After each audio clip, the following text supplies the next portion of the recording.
प्रभु यीशु मसीह के पवित्र नाम में आप सभी को सलाम, सभी को जय मसीह की।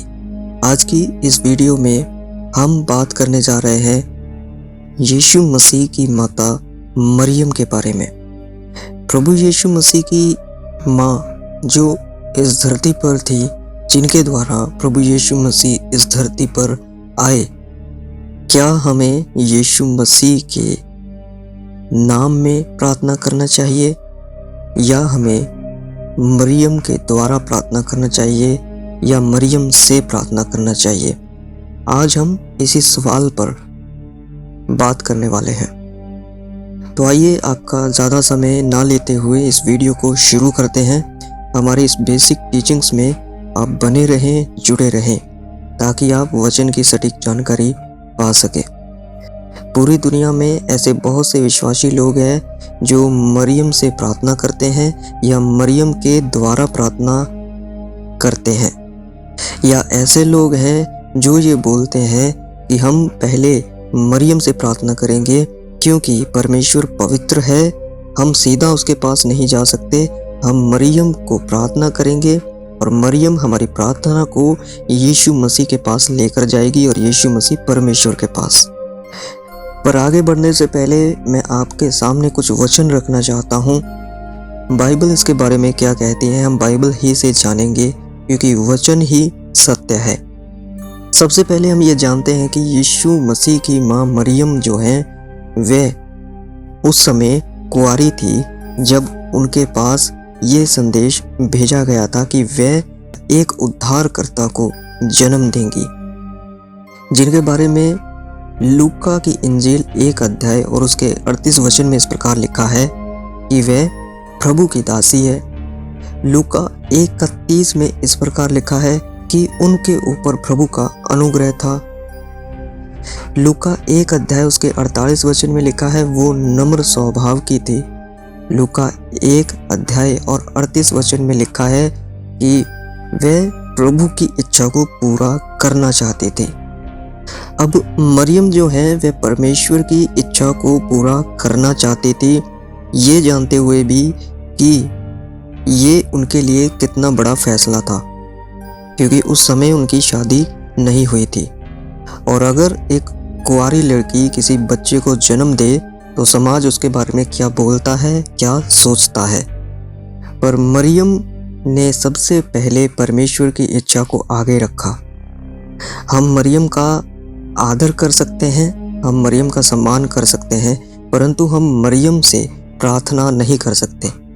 सबसे पहली बात, मरियम जो है वह परमेश्वर नहीं है। मरियम सृष्टिकर्ता नहीं है, सिर्फ सृष्टि है। परमेश्वर ने उनको बनाया जिस तरीके से और दूसरे इंसानों को बनाया। बाइबल में बहुत सी ऐसी स्त्रियां थी जिनको परमेश्वर काम में लेकर के आए, जिनके द्वारा परमेश्वर ने काम किया, जैसे दबोरा, जैसे हन्ना।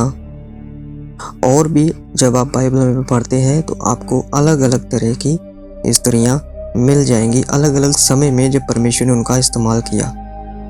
इसी प्रकार मरियम है कि परमेश्वर ने उनका इस्तेमाल किया उस समय के लिए। मैं आपको बताना चाहता हूं कि मरियम एक इंसान थी। परमेश्वर जो है वह सृष्टि करता है, परंतु मरियम जो है वह सृष्टि है। मरियम आज जीवित नहीं है, परंतु यीशु मसीह जिंदा है।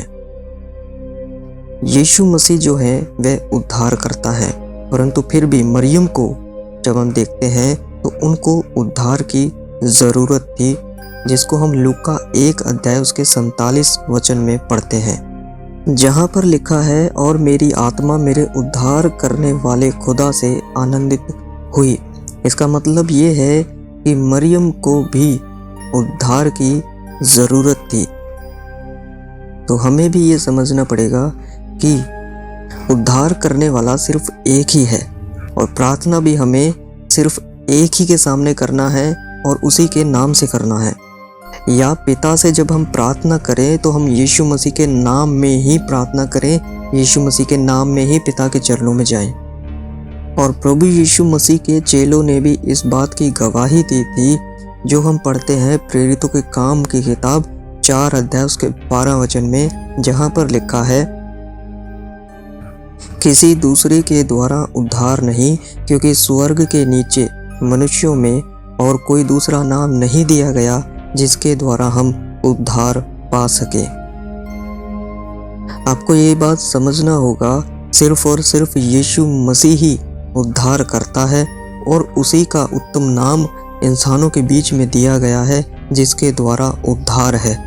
और पहला तीमुथियुस 2 अध्याय और उसके 5 वचन में भी इस प्रकार लिखा है, क्योंकि परमेश्वर एक ही है और परमेश्वर और मनुष्यों के बीच में भी एक ही बिचवई है, अर्थात मसीह यीशु जो मनुष्य है। तो हमें ये भी याद रखना है कि जो लोग ये बोलते हैं कि हम मरियम से प्रार्थना करेंगे और मरियम हमारी प्रार्थना को यीशु के पास लेके जाएगी और यीशु हमारी प्रार्थना को परमेश्वर के पास लेके जाएगा, तो ये लोग गलत करते हैं और ऐसी शिक्षाओं के अनुसार आपको नहीं चलना है, क्योंकि इंसान और परमेश्वर के बीच में सिर्फ और सिर्फ एक ही बिचवई है जिसका नाम यीशु मसीह है और जिसके द्वारा उद्धार है। पुराने नियम में जब लोग तंबू में जाया करते थे, यानी कि मिलाप के तंबू में, तब वहाँ पर याजक लोग जाया करते थे और अंदर एक बहुत बड़ा पर्दा लगा हुआ था। परंतु यही पर्दा नए नियम में फट गया था जब यीशु मसीह को क्रूस पर चढ़ाया गया था। यानी कि परमेश्वर और इंसान के बीच की जो दूरी थी वह यीशु मसीह के द्वारा ही दूर हो सकती है और कोई भी परमेश्वर और इंसान के बीच में आकर के किसी का उद्धार नहीं कर सकता। जब चेलों ने यीशु मसीह को बोला कि हमें प्रार्थना करना सिखाइए, तो यीशु मसीह ने भी कहीं भी मरियम का नाम नहीं लिया कि आप इस प्रकार प्रार्थना करें। और आप चेलों को भी जानते हैं और चेलों के द्वारा लिखी गई किताबें या पत्रियां भी जानते हैं, उनके लाइफस्टाइल को भी जानते हैं। उन्होंने भी कहीं नहीं कहा कि आप मरियम से प्रार्थना करें, या उनकी प्रार्थनाओं में कहीं मरियम का नाम भी नहीं था। हम मरियम का आदर करते हैं, सम्मान करते हैं, पर इसका मतलब ये नहीं है कि हम मरियम से प्रार्थना करें। तो इस बात को हमेशा याद रखें, आपको मरियम से प्रार्थना नहीं करना है, स्वर्गदूतों से प्रार्थना नहीं करना है, संतों से प्रार्थना नहीं करना है। जिस प्रकार हमें पतरस के नाम में या पौलुस के नाम में या किसी और कितना भी बड़ा कोई संत हो उसके नाम में हमें प्रार्थना नहीं करना है, या किसी और इंसान या किसी और सृष्टि से हमें प्रार्थना नहीं करना है। हमारी प्रार्थनाएं सिर्फ और सिर्फ यीशु मसीह के नाम में पिता के सामने रखी जानी चाहिए, उनके चरणों में रखी जानी चाहिए। तो प्रभु इन वचनों से आपको आशीष दे। Stay blessed. सबको जय मसीह की।